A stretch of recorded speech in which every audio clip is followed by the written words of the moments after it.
ngira ngo igikorwa turangije gukora ni igikorwa cyo gutanga umuhinde witwa Salman Khan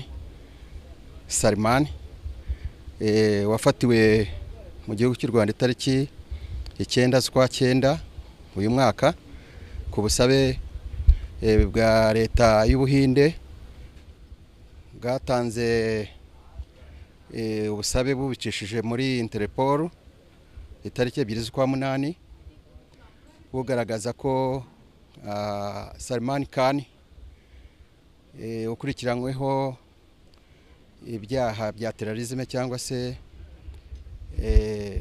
iterabwoba ko ashakishwa.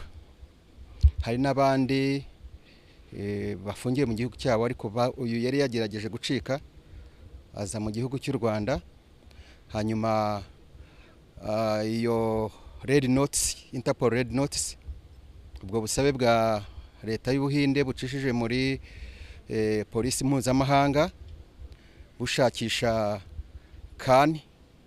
Salman, noneho urwego rwa Interpol hano mu Rwanda, urwego rw'ubugenzacyaha RIB mu ishami rya Interpol baza kumubona hano mu Rwanda, baramufata ari itariki 9 z'ukwa 9, bamumenyesha leta y'Ubuhinde ko uwashakishwaga yabonetse mu Rwanda.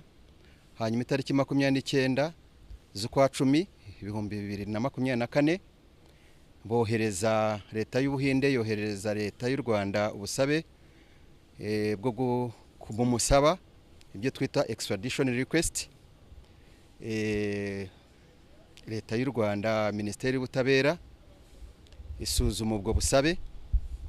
Nyakubahwa Minisitiri w'Ubutabera n'intumwa nkuru ya leta itariki 12 z'uku kwezi Ugushyingo uyu mwaka akora yemeza ubwo busabe, abikora mu cyo twita extradition order, atanga uruhushya rw'uko umuntu Salman Khan yasubizwa yahabwa igihugu cy'Ubuhinde. Ni wo muhango rero twari turimo uyu munsi. Muri iki gitondo mwabonye intumwa zoherejwe n'igihugu cy'Ubuhinde zije hano mu Rwanda kwakira Salman Khan.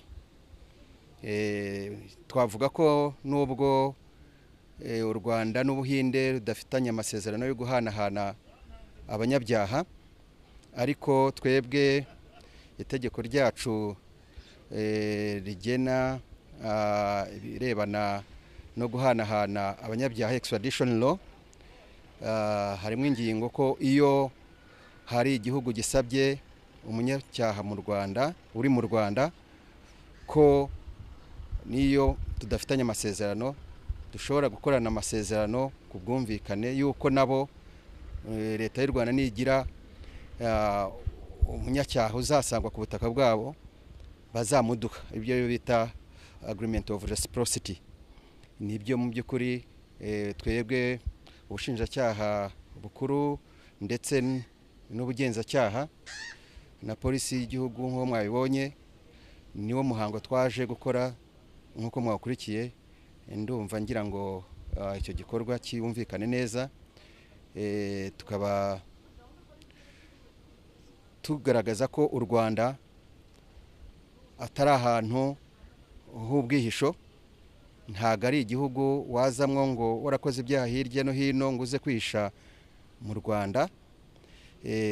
Murabizi ko dufite zero tolerance ku byaha, dukurikirana ibyaha, dukurikirana abanyabyaha, kandi natwe ubu busabe ibyo dukoreye Ubuhinde natwe niko twagiye tubikorerwa n'ibindi bihugu. Hari ibyo bita international cooperation muri criminal matters. Nibwo buryo isi ubu ngubu yari ikwiye gukoresha, kubera yuko isi yugarijwe n'ibyaha tudagishobora kurindira mu mipaka yacu. Murabizi ko hari ibyaha bikorerwa kuri murandasi, cyber crime, hari ibyaha bya terrorisme nk'ibi, hari ibyaha by'icuruzwa ry'abantu, cyangwa hari ibyaha by'izo ndonke. Ibyo byose ni ibyaha bikorerwa ku ikoranabuhanga. Ntabwo rero kurinda imipaka yonyine bigihagije muri iyi si dutuye irimwo ibyaha, ubikora rimwe na rimwe akaba atari no kuri ubwo butaka. Ikigezweho muri iki gihe ni imikoranire y'ibihugu, ndetse ntago tutarebye neza ngo tunoze imikoranire international cooperation, twazasanga isi yose yarigaruriwe n'abanyabyaha. Ibyo rero kuri leta y'u Rwanda inzego zarabihagurukiye, inzego z'ubutabera, inzego z'ukurikirana cyaha, ubugenzacyaha, ubushinjacyaha. Nkaba mvuga ko mu Rwanda iyi ni message ikomeye cyane dushaka gutanga, ko n'abandi bose batekerezaga ko bashobora kuzakora ibyaha hirya no hino bakaza kwisha mu Rwanda, ko iyi bibabere urugero. Ntabwo nibwo bwa mbere ubu busabe buturutse mu Buhinde, ariko nanone nta n'ubusabe u Rwanda rwari rwohereza Ubuhinde, kubera yuko nta munyabyaha cyane cyane nk'abarino bakoze jenoside yakorewe Abatutsi ntago turabona umuntu wihisheyo. Ariko nanone tugiye ibi byaha mpuzamahanga ndetse n'ibi byaha birenga imbibi, byambukiranya imbibi, ni ibyaha udashobora kuvuga ngo ntago bakumiriwe kuzajyayo. Ni ukuvuga ngo rero ibi aba ari imikoranire myiza, ndetse aba ari no gushaka amaboko.